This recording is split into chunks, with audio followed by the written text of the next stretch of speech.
Si Saul, dalawang laban this year. Pangatlo na pala to, Pangatlo na, Sir Pao. Yung kay di Jason ba? Moloney, kay Villanueva, tapos ngayon kay Casimero.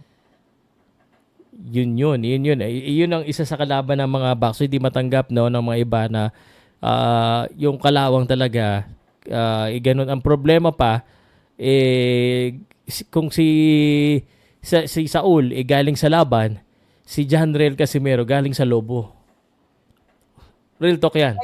Ngayon, ang malaking katanungan dito, Sir Pao, kaya ba kuhain yung super bantamweight na timbang o baka naman magkameron din yan ng catchweight? Eh, para nakikita ko malaki-laki pa eh.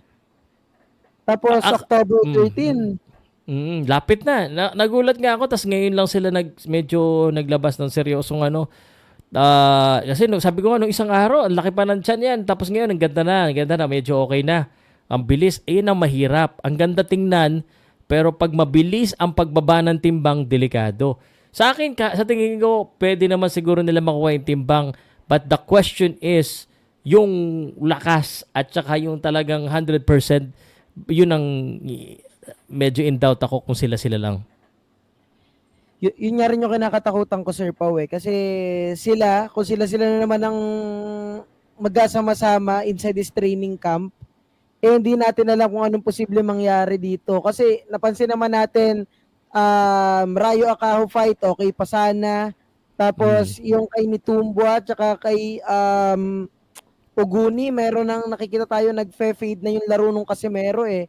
It's not Mm. the same anymore. So, ang kinakatakutan ko dito, baka lalo bumaba yung laro ni Casimero against a world-rated fighter. Yan na.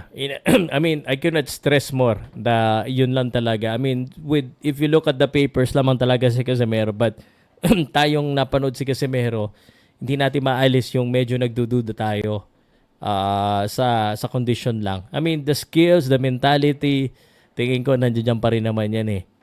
Para sa akin pero yun lang. Bakit nga ba ayaw nila kumuha? Ang tagal na nila sinasabi na kumukuha sila ng conditioning, ng ano. Kasi mas maganda nga yun eh. May pambayad naman sila. May pambili nga sila ng Raptor eh.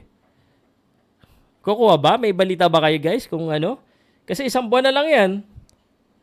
Sana kumuha ng strength and conditioning, Sir Pao. Oo, tama-tama. Nandito si Arisa. Alex Ariza, no? Oh, nasa Pilipinas. Oo. Kuhanin sana nila.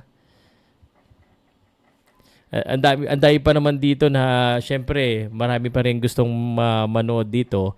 Mayroong may gustong matalo si Casemiro, mayroong gustong matalo si Sanchez.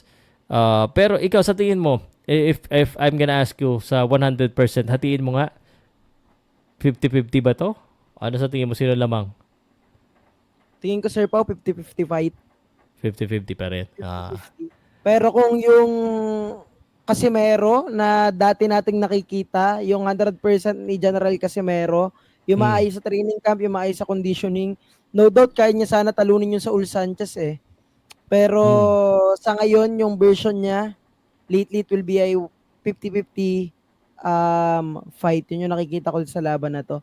Puncher din yung kalaban. Oo, pero ito bro, yung Saul Sanchez, parang hindi rin ganun kagaling yung depensa eh. Tumatanggap ng mga Maraming suntok eh. opening. Maraming opening Tumatanggap kay ng suntok. Pag natamaan to ni Casimero, tulog to pag sa early rounds ha.